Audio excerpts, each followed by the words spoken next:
there was a weird moment where I realized that Jory had absolutely no idea who I was, no idea that I existed, and would have absolutely no idea of those two facts until I pointed out my existence to him.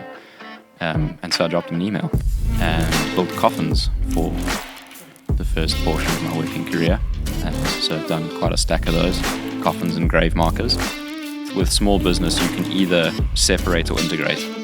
Your business can become part of your lifestyle, or it can be something that happens over there. And with family and choosing who you want to raise your kids. Happy days. Joel Harris, Hello, sir. thanks for having us in your wonderful workshop. No stress. And thanks for making the time to chat. Ooh. Yeah. So maybe you could just introduce yourself to the viewers, to Durban, and tell us who you are and where we are and what you do. Cool. Sweet. 100%. Thanks for having us on the podcast. Absolute pleasure. It's been very cool thus far to hear the stories of fellow business owners / entrepreneurs kind of pounding it out there in the big wide world. Hard, bro, yeah. Doing the thing. Following the dream. Grinding the grind. 100%. Yeah, so as you have said, my name is Joel, and I am the, founder and owner of Harris Creations, which is where we are right now.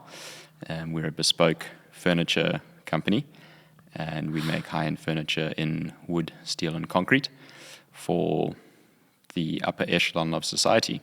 That's awesome. And that has spanned everywhere from local, so Durban, Umhlanga, Ballito, through to Cape Town. We've done some Botswana, we've done the UK. Officially went full-time in September 2017. Okay. And have been officially unemployed since then. Yes, the world of unemployment. 100%. And employing other people while being unemployed. That's the one.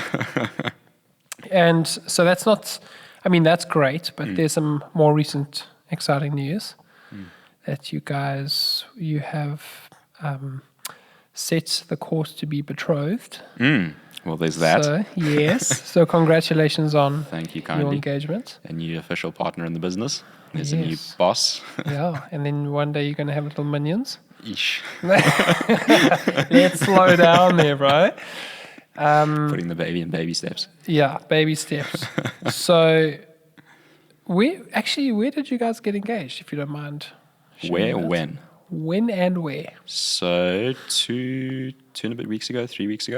Okay. Took my now fiancée Bianca up to the top of Nandi Mountain, which is clear on the other side of Inanda. Beautiful place. Hell of a view. Yeah. And spectacular day. Spectated by the cows and the local herds boys. Awesome. Yeah, it was a vibe. Was there, because the last time I was up on Nandi Mountain, there was a new tourist destination being built. Or did you go there, or I must have gone to another part. Yeah, the only infrastructure there is a white beacon that I noticed. But I might have missed I might have missed that. We just hung a short left. Okay. Nandi Mountain is It's quite sizable. big. Yeah. I flew a drone off there once. Well, I had my drone and the propeller came off, and when I went through the thermal and it went flying for 250 meters, miraculously, after 2.5 hours of frantic searching through the forest, I found it, and it worked. I would frame that drone. Yeah, I've sold it off now. But that drone worked hard, bro. Yeah, so whoever's got that drone now, it still works, and it's a great drone. It's been through a lot. Seems like drones are a bit like hamsters. Everyone who's got a drone's got a story. It's like the Dude, sad hamster story. Absolutely, absolutely. Some of the stories from Drone Gear also, their repairs just come through, and the stories behind those must be very interesting. So anyway, bro, we're digressing. 100%. Let's talk about Harris Creations. So you started in 2017. Yeah, officially left the job that I was working at. And okay, so let's rewind. Cool. Before, let's go back to when did you get an interest in woodworking? So both sides of the family, my grandfathers were very practical gents. My mom's dad was a boiler engineer, and then my father's dad taught woodwork at Harbury for 36, 37 years. Okay. By the time I came along, he had retired from woodworking and given all of his tools to my dad's older brother. And, the classic sort of once a month family tea party on a Sunday afternoon. So from about the age of 4 or 5, I was given free rein of a few tools in the workshop and a few menial scraps. And that was, I think, my first interaction with timber and sawdust. Awesome. Spent a lot of time playing Meccano and Lego as a kid. We didn't really do the DSTV PlayStation thing growing up, so it was very much a hands-on childhood. Any appliance that met its demise was promptly passed on to me for disassembly and trying to figure out how the thing worked and whatnot. And then many Saturdays spent with my mom's dad. He was a jack of all trades, plumbing, electrical, the engineering side of things, mechanical. So, I picked up a lot of street sense from him in a craftiness perspective. And then Christmas 2003, my folks, so I was 7 at the time, my folks gave me a workbench, that bench back there, still in the shop. Yes. Got that for Christmas, along with a few other bits and pieces necessary for woodworking. And at the time I was too short to use the workbench, which led to a few comical instances, including getting myself tangled up in a drill, because you're not supposed to use that between your legs. Yeah. I'll leave the rest of the details to your imagination. Yeah. You've got to learn the hard way, right? Got to learn the hard way.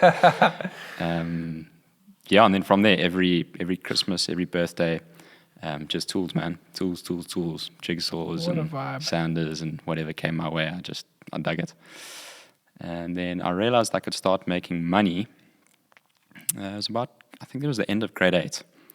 I made a batch of cheese boards just from some offcuts and sold those and bought some more wood and sold those and bought some more wood and sold those, and that cycle kind of perpetuated. And then grade 10, so what was that, 2012, I got my first furniture commission from a local biokineticist practice, and that was for some trolleys that they needed. Drape the towels over one side, and I could put their ointments and herbs and whatever you use for bio work. The rest of high school was doing commissions in the evenings and on weekends. That's crazy. Which was really very well supported by sort of the immediate circle of family and friends.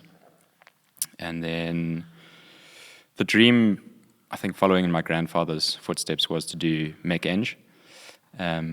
So that's mechanical engineering. Mm-hmm. So I wanted to do the varsity route, pursue that.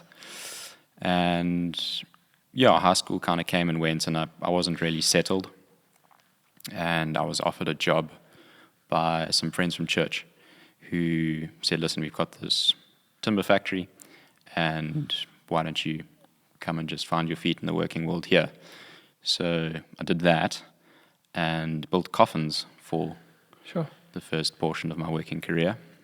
So I've done quite a stack of those, coffins and grave markers, till eventually I could make no more coffins and no more grave markers.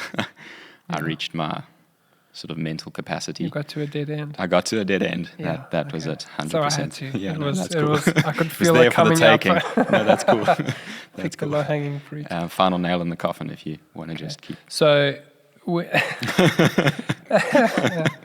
when you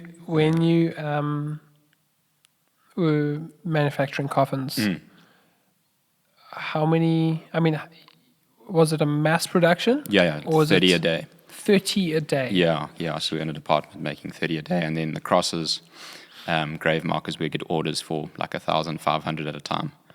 And that you just get a job card, 1,500 grave markers, off you go. That's your next. How long did that take you? We'd have to crank that out in a few days, Okay. so sort of 2-3 days. And there was a team of you? Yeah, so after about 3 months working in the coffin section, I was then entrusted with a small team of guys that I would navigate some of those projects with. It was kind of like, that's the department that you need to work with to get this job done. This is the order we need fulfilled. Run with it. Yeah, and that was an interesting dynamic as a 19-year-old in a very man world. Yeah, where you got to earn your keep, earn your position. Earn respect. Yeah. How did that go down? I think it's a personality thing in terms of a approach to, I don't want to say winning people over because that sounds somewhat narcissistic, but just coming alongside people from a leadership perspective instead of a top-down, rather a togetherness. And that model has the potential to be abused. So from a 19-year-old naivety perspective, like the heart was good, but the execution definitely required refinement. And we learned that the hard way in some instances, but it was good. Like, I think, was it Craig who said success is not a very good teacher? Like, I latched onto that, and that was solid piece of advice. Yeah, Craig. And that hit a chord. So definitely, I guess, unbeknowingly, was leveraging that principle throughout that time. And after a year of that, I kind of tapped out. I couldn't do it anymore, and was fortunate to get a job offer at another company, and they were doing high-end furniture and kitchens. Their senior carpenter was immigrating, so he exited, I entered, and those were big shoes to fill. Yeah, I can imagine. He was 40 years old, seriously skilled furniture builder. And what, 20 years minimum of experience? 100%. Yeah. I mean, this was his craft. Yeah. And I came in then at that time, sort of 20 years old, and thrown in the deep end, but it was definitely the best thing. Learned to stack from the colleagues there, and I was really fortunate to be exposed to the big side of high-end furniture in SA and high-end kitchens. We were involved with the Decorex shows, all over the country, the feature stands and all that jazz. So, being in that environment was, I think, a really big catalyst to the dream and going like, this is possible. You can make a career out of furniture, specifically in SA, because this is where we are. So is that time where you realized this is what I want to go after? Or was it still kind of this is what would be nice to do? I think the notion was always on the back burner. The naivety came into play hugely in terms of not understanding the complexities of owning and managing a business and how big of a task that can be. But I think the pivotal moment of I actually need to go out and do this on my own came after a period of salary negotiations with my former employer. And I just realized, like, I had bigger dreams than a 4-figure salary, to put it bluntly, like, long-term dreamers of getting married and having kids and doing all those sorts of things. And I'd kind of tapped out in terms of the position that I could be offered at that company, and clearly capped out from a salary perspective. So the next logical move was just to start a business. I think I made that decision 6 years ago. Yeah. No, we're still trying to figure it out. you either had to find somewhere else that will pay you more, and there probably wasn't or isn't that space available at that time in South Africa, or you just make your own plan. 100%. Yeah. So how old were you then? 21. Okay. Yeah. That's still young, bro. Yeah. Yeah. And I think given that furniture and the trades and that had been a passion, like you mentioned, finding a job that would take you for a higher amount of money, I think we're fighting a culture at the moment of like entitlement and things, and people walk into a job thinking they're going to be earning oodles of money, and that was never the goal. It was just being paid your worth, and kind of boxing for that, because that's super important, on a number of levels. Or what value you bring. Mm-hmm. So the value you were bringing probably outweighed what you were the value you were receiving in monetary value. Mm-hmm. Yeah, because ultimately a business has to make money off of its employees. Yeah, like completely. If it doesn't, then you're losing. Yeah. So from that perspective, I 100% get it. But even at that stage, I felt the value that I was contributing and could contribute to any other business was significantly higher than that. So that decision was quite literally made over a weekend. It was like the Friday we had the conversation, the Monday I handed in the papers, and that was my month's notice. Sure. And it's quite a brave step at the age of 21 to do. I remember when I was 21 or 22, and I decided I wanted to give this freelancing thing a go, because I'm tired of working for people and I want to be independent, and I think you learn a lot in that. We lived off the bread of our, the bones on the bum, and we lived in the digs, and some months the rent was paid, some months it wasn't, and we all, chipped in and helped each other out. But it's a huge, taking on a business or starting a business, especially when you're young and you haven't either got an established network or relationships. I don't know, man. It's hats off. I would argue that point, though. Okay. In that it was the lowest risk period in my life. Yeah. From a responsibilities point of view. So at that stage, I was still living at home. Yeah. The business was based at home. Like, it was at my parents' back garden in a wooden Gemini hut. And the rent was cheap. The landlords were great. Yeah. It was very easy to work flexible hours. I, at that stage, didn't have any staff. That sort of came, I think, 6 months in, was when I made my first hire. Compared to some people I know of who married, have kids, have a bond, have school fees, have car loans, like, that's a risk. That's a whole different ballgame. Completely, yeah. Yes, they may have the maturity and the experience of life, but it's like they're staking everything on this decision. Yeah. And it's far more ballsy than a guy going, oh, may as well give this a shot. I guess so, yeah. I get you on that completely. Yeah. Completely. So you started this business at the age of 21 from a Wendy house, Gemini hut in your parents' backyard. Where to from there? So we did that for 8 months. Okay. The Gemini hut. And then there was a phenomenal interjection in our story.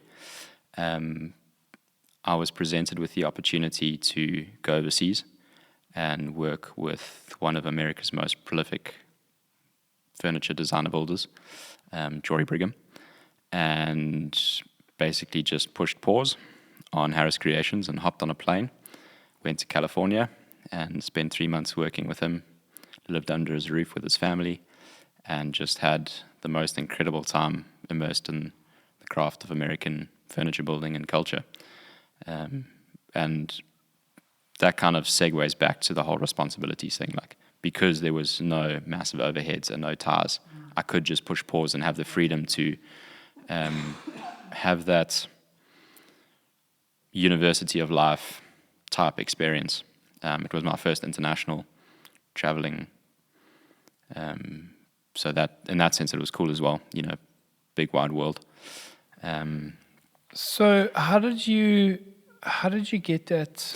How did that opportunity come up? Unreal, man. I don't do sick well. Like I get really antsy, and I want to do something.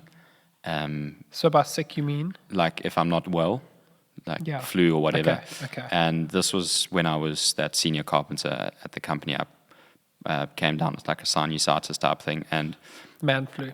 Yeah, it was like a man level man flu though. Yeah. Cool. You got me. Yeah. You tracking? I got you. Cool. I got you. Just making sure. And I remember getting into the work vehicle and going, if I do this, I'm probably going to land up in an accident or something. Like I was not well. And got out the car, said to the boss, listen, I'm going straight to the doctor. Something's not right. And doc examined me and said, look, if you'd come to me tomorrow, I probably would have put you in hospital. So take these pills and go home. And I was like, cool, I can do that. And just started Googling furniture stuff. And a TV series called Framework popped up, which is basically like a MasterChef, but for furniture building. So there were, I think it was 18 contestants, and they set out on a challenge of $100,000 cash, $20,000 tools, plus the title, And yeah, that's it's not terrible. No, it's not terrible. It's not terrible. And they had 2 days of 9 hours apiece to complete these builds. Some were solo challenges, some were team builds. And at the end of the series, Jory was the guy who won it. And I absolutely fanboyed. I was set. I was like, this guy is the main squeeze. Like, his furniture is just ridiculous. He's the most down-to-earth, humble guy. Just gets it done and flipping smashes it out of the park. And the seed at the time was like, oh, geez, imagine working with a guy like this. And put it to bed. And a year later, I remember sort of just being bored and thinking, oh, I should, watch that series again. So I picked it up, watched it again, and there was a weird moment where I realized that Jory had absolutely no idea who I was, no idea that I existed, and would have absolutely no idea of those two facts until I pointed out my existence to him. And so I dropped him an email. Amazing, dude. I love that thought process. Yeah, Googled his company, pulled up his email address, and the short version of it was I was like, hey, man, I really dig your work and watch the show, and congrats on winning. And if ever I was in California, could I come visit? And I can show you the mail. He genuinely replied, why don't you just come stay for 3 months? I'll feed you, put a roof over your head. Let me know. So, bro, okay. Complete stranger, man. Complete stranger. Yeah, that's amazing. So I've got a couple of questions here. So did my folks. I wonder how many people have sent him an email before you did. So I know one other guy, a German chap by the name of Jan, spent a similar type stint with him. How many others mailed and were declined, I'm not sure. But yeah, I know that Jan went before, so to speak. So you, what was it feeling when you saw a reply to that email without seeing the email? What did you do? Okay, so walk me through this. You send this email, you're thinking maybe he'll not reply. Is that correct? 100%. So when you see that reply, that response, what happened in you? Well, who's a person in the videography world that you look up to and go, oh my goodness, like if I could one day just meet him, what an opportunity. And cool, the glorification of celebrities and all that jazz, like at the end of the day, they're just human. But it's still someone you aspire to. 100%. Maybe, yeah. And have huge respect for. So when you saw that email, nice. Ridiculous. You're like, yeah, very cool. And then reading cool. it I feel that's very understated. Yeah. Yeah. Flippin' lacquer. Flippin' lacquer. How's that? Cheers to that, boy. But more Safa for you, sure. Yes. 100%. Just as a pause, in Goonie Brewing Co., your beers are really nice. Best thing out of Pine Town. We need a chat. Definitely the best thing out of Pine Town. Sorry to all you Pine Nothing Town people. good comes out of Pine Town except for Nguni and a couple other things. But this is great. Thanks for making phenomenal beer, gents. Yeah, come on. So that happened. Okay, so you get the email. You read this email. Then you go to Moms and Pops. And you say, This what? is the deal. This is what's happened. This is what I've been offered.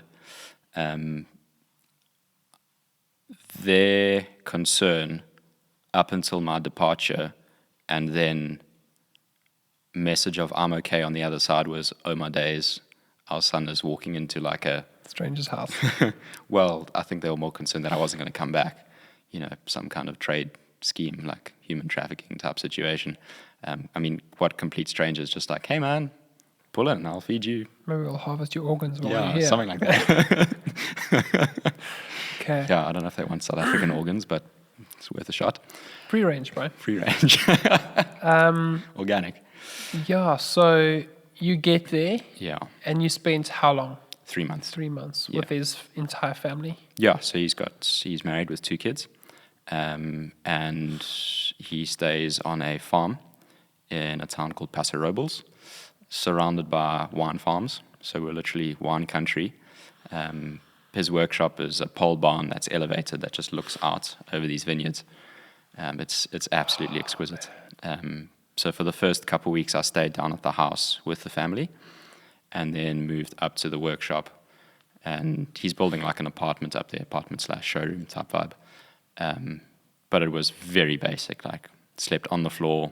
The door kind of was non-existent for the first couple days. But didn't need any of those things. Like I was living a dream. Exactly. And during the workday, the ground squirrels in the vineyards are bad because they chow all the roots and then the vines die. So the tutus are under the workbench, and then it's like squirrel. The guns come out, and you bang, bang, bang, bang, bang, and then guns go back. And you carry on working. Awesome. Country living. Awesome. Yeah, squirrel. Yeah, that's awesome. So I mean, you must have learned those 3 months in your life must have been humbling. Humbling. Why would you say humbling? I definitely went over with a subtle arrogance, and was met with the imperial measurement system. That'll be humbling. That took me 6 love. That was bold and brutal. And it's your entire understanding of everything that you've ever known from.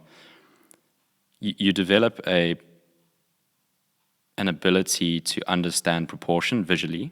So, I can look at something and go, oh, that's a meter tall. Oh, that plank is 500 wide. Oh, that plank is 21 mil thick. But then when you're working with someone, he's like, hey, man, would you just pass me the 20-inch board? And you're like, I don't know, freaking know what 20 inches looks like. And you're running around with a tape measure and trying to divide 3/64 by 2. It's like, it's just, yeah. It's a whole paradigm. It gets real messy real quick. Yeah. So made a ton of just reckless mistakes. But it was good. Cuts you back down to size.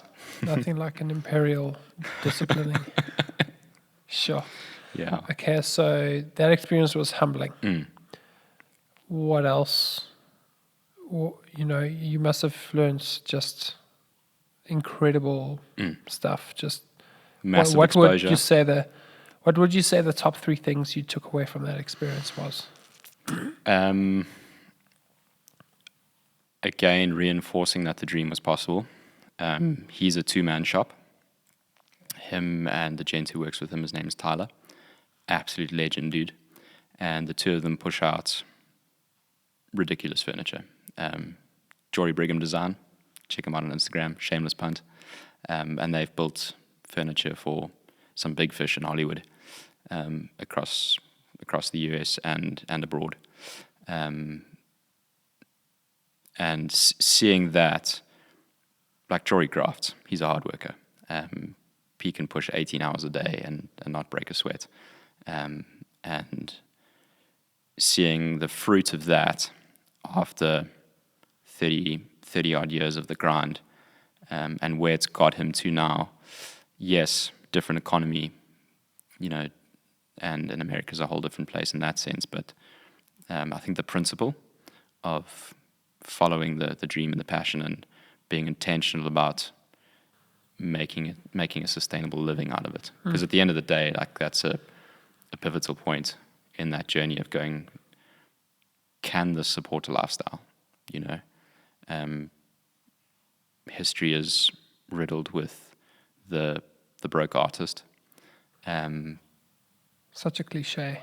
100%. Yeah. Because the value of the content that they're creating is, in often cases, priceless and long-lasting. There's a whole conversation there. Rabbit hole. It might be worth going down. But yeah, that's a big conversation. And that's a conversation that I think we need to be having, whether now or in the public space. It's a big one that let's see. Yeah, let's see. Short left. So America, top 3 takeaways. Yeah, top 3 takeaways. So to recap, it was, you've given me 2 takeaways. I think exposure. Exposure was the humility definitely has to be a takeaway, and then affirmation. Exposure, humility, and affirmation. I think exposure through being exposed to the world through these 2 guys. Sure, and also additional experiences that came with that. Okay. Lifestyle. So more exposure to a particular lifestyle and experiences rather than the, hey, can you do this furniture for me and I'll give you exposure? No. Okay. Very much a life. Okay. The lifestyle that they've curated, I think is with small business, you can either separate or integrate. Your business can become part of your lifestyle, or it can be something that happens over there. And with family and choosing who you want to raise your kids, Jory's been super intentional about including his family in his business. So, as much as he can push an 18-hour day, like, he will still go down to the house, have dinner with the kids. The kids might come up to the shop for a while and help him sand a piece of furniture or something, and then take them back to bed, get some good nights, and then go back to the shop. It's a broken 18-hour day. Still intense when it's there, but it's a couple hours here, a couple hours there, a couple hours there. But being super intentional about integrating family. Yeah. And not, like, America's a pretty messy place at the moment, and not letting the world raise your children, but actually going like, hey, these are my beliefs, these are my convictions, and you're my kids, and I'm going to be the one that speaks into your life, and I'm going to be there to speak into your life, as opposed to letting you be raised by the world. Yeah, that's such a beautiful way of approaching life, I think. And I think it's something I definitely aspire to. Practically speaking, it's another story. I mean, you're at the beginning of this, getting married, and is that a way you would want to build and do life with your family? Would you like your business to be integrated with your family lifestyle, or is it something I know, ideally speaking. There's, I think, from a brick and mortar perspective, there's 2 directions that we have in mind. The first being we remain at our home, which is at Camp Orchards. We're out by the stables in a beautiful old barn building, lofted ceilings, exposed beams. It's just, it's an absolute treat to work here. We've got the horses a stone's throw away from us, the cows in the field out back. We had a fleet, runner ducks. What's the collective noun? A waddle. A waddle of ducks, something like that. We know what you're talking about. A duckload of ducks. A duckload of ducks, yeah. That used to cruise in and out of the shop. They got retrenched from their position due to unruly bowel behavior. They made a mess of the stables frequently. So, yeah, we lost the ducks, much to my dismay. But the premise of that statement was our working environment is absolutely exquisite. And the only other scenario that I foresee from a workshop space is like out on a farm somewhere where home and workshop are on the same stead. Okay. Either one of those scenarios, definitely wanting to include the family in that journey. Is that,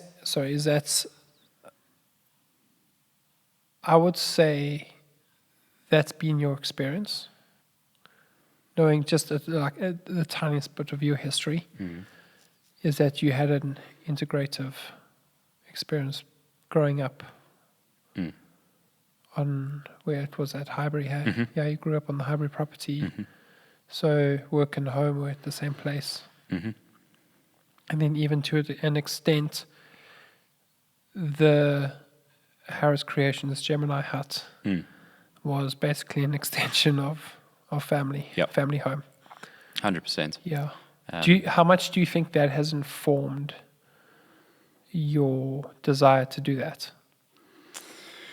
Sure. I don't think I had fully stopped to appreciate the subtle reality of the fact that a portion of that journey was already included. Okay. So, yeah, I think it's cool to spend time and reflect and contemplate on that.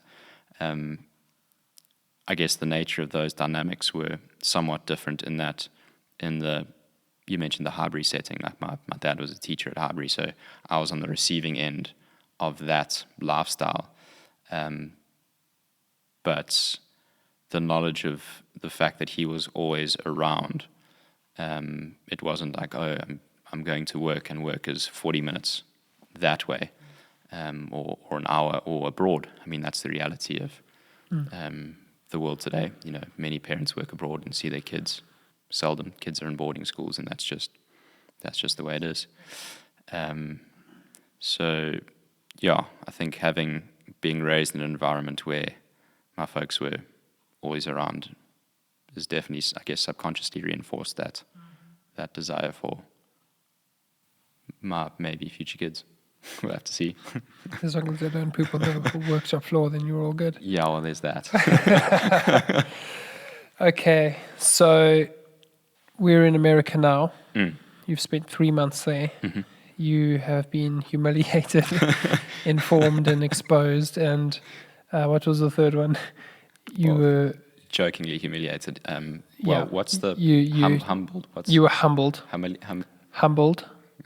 Or you were humidified. Humidified. What? That thing. Yeah, you not humiliated.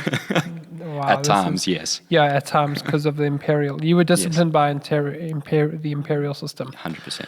You got exposed to a whole lifestyle and a way of doing business. And the third was affirmation. Affirmation. Yeah. That this is something you can do. Okay. So, hey, mom and dad, I'm coming home now. Let's jump on a jet plane and do that awful flight all the way back to South Africa. It's a long way. Yeah. So I think I want to carry on talking. So let's pause and do a second session. Cool. Because I think there's lots to talk about here. And we'll get back to the conversation. Sounds good. And we'll see everyone. Snacks. Yeah, get some snacks out, top up the drink, and we'll be ready for another session. So Durban, stay tuned for another amazing conversation with Joel, and part 2, and we're just going to extend this.